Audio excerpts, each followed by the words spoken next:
সন্ধ্যাবেলায় যদি এমন একটা টিফিন হয় তাহলে কেমন হয় বলো তো। আজকে কিন্তু সেরকমই একটা রেসিপি আমি তোমাদের সাথে শেয়ার করতে চলেছি। একদম অল্প খরচে এটা তোমরা বানিয়ে নিতে পারবে। আর দেখো খেতে কিন্তু খুব ভালো হয়, বানানো খুবই ইজি। তো এর জন্য শুধুমাত্র লাগবে একটু পটল। আমি এখানে 6টা পটল নিয়ে নিয়েছি। পটলগুলোকে ভালো করে আগে থেকে দেখো আমি এর ভেতরে যে বীজগুলো থাকে সেগুলোকে বার করে নিয়ে পটলগুলোকে একটু নুন জলে সেদ্ধ করে নিয়েছি। ভালো মতন করে সেদ্ধ করে নেওয়ার পরে জলটাকে ঝরিয়ে নিয়ে পটলটাকে জাস্ট এইভাবে রেখে দিয়েছি। এখন দেখো এখানে আমার কি কি উপকরণ লাগছে, সবই কিন্তু ঘরোয়া উপকরণ। পেঁয়াজ লাগছে, আদা, কাঁচা লঙ্কা আর হচ্ছে টমেটো কুচি। সবগুলোকে ভালো করে আমি একটুখানি কুচো করে নিয়েছি। পেঁয়াজটাকে কিন্তু খুব ভালো করে একটু কুচো করে নিতে হবে। আর দেখো এখানে নিয়েছি আমি 1.5টা আলু সেদ্ধ। ভালো করে আলুটাকে আগে থেকে সেদ্ধ করে নিয়েছিলাম। এখন আমি হাত দিয়ে এভাবে ম্যাশ করে নিচ্ছি। তোমরা চাইলে একটা গ্রেটারের সাহায্যে কিন্তু গ্রেট করে নিতে পারো। তো ভালো করে এইভাবে ম্যাশ করে নেওয়ার পর এর মধ্যে আমি সমস্ত ইনগ্রিডিয়েন্টস কিন্তু অ্যাড করে দেবো। তো প্রথমেই দিয়ে দিচ্ছি দেখো কাঁচা লঙ্কা কুচি, টমেটো কুচি, এরপরে অ্যাড করব আমি ভালো করে যে গ্রেট করে নিয়েছিলাম পেঁয়াজগুলো সেটা, আর দিয়ে দিচ্ছি আদা। এরপরে দিয়ে দেবো পরিমাণ মতো আমি নুন, আর দিয়ে দিচ্ছি একটুখানি চাট মশলা।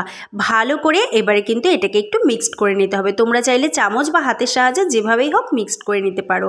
আর এটা কিন্তু এই যে আমি যে মাখাটা করছি এটাও কিন্তু খেতে খুব ভালো হয়।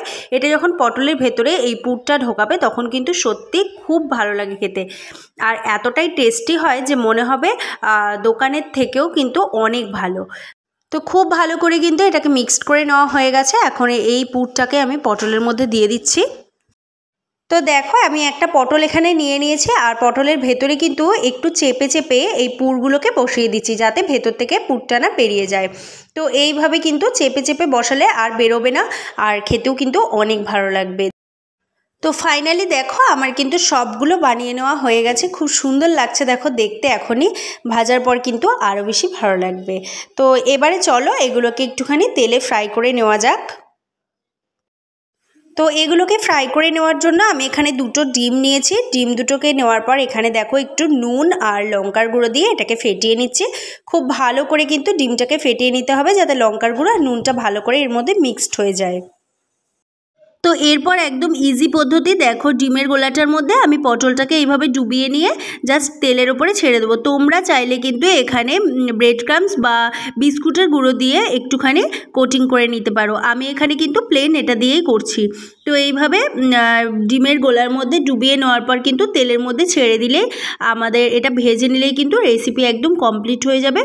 ভালো করে কিন্তু এইভাবে দেখো একটুখানি গোলাটা চারপাশ দিয়ে লাগিয়ে নিতে হচ্ছে। তো এবারে একে একে আমি এখানে পটলগুলো ছেড়ে দিচ্ছি।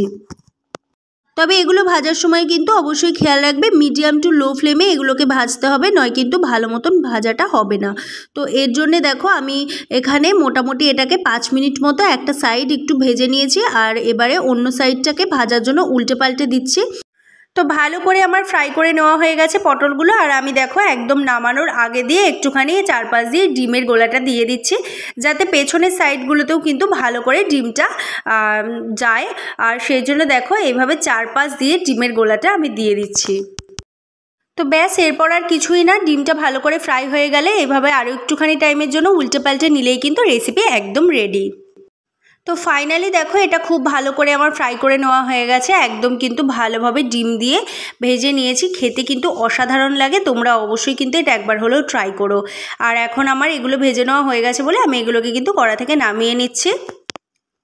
তো আমার আজকের রেসিপিটা একদম কমপ্লিট হয়ে গেছে। আর তোমাদের কেমন লাগলো আমার আজকের এই রেসিপি সেটা আমাকে অবশ্যই কমেন্ট বক্সে জানাতে ভুলো না। আর দেখো এই রেসিপিটা যদি ভালো লেগে থাকে তাহলে একটা লাইক করে দিও, আর অবশ্যই কিন্তু তোমাদের বন্ধুদের সাথে শেয়ার করে নিতে ভুলো না। তো যদি এই রকম রেসিপি তোমরা আরও দেখতে চাও তাহলে আমার চ্যানেলটাকে সাবস্ক্রাইব করে আমার পাশে থাকার অনুরোধ জানাচ্ছি। আর যদি এখন তোমরা এই রেসিপিটা ফেসবুকে দেখে থাকো তাহলে অবশ্যই পেজটাকে ফলো করে দিও। দেখা হবে পরবর্তী আবারও একটা নতুন স্বাদের রেসিপি নিয়ে। ততক্ষণ সবাই ভালো থেকো, সুস্থ থেকো।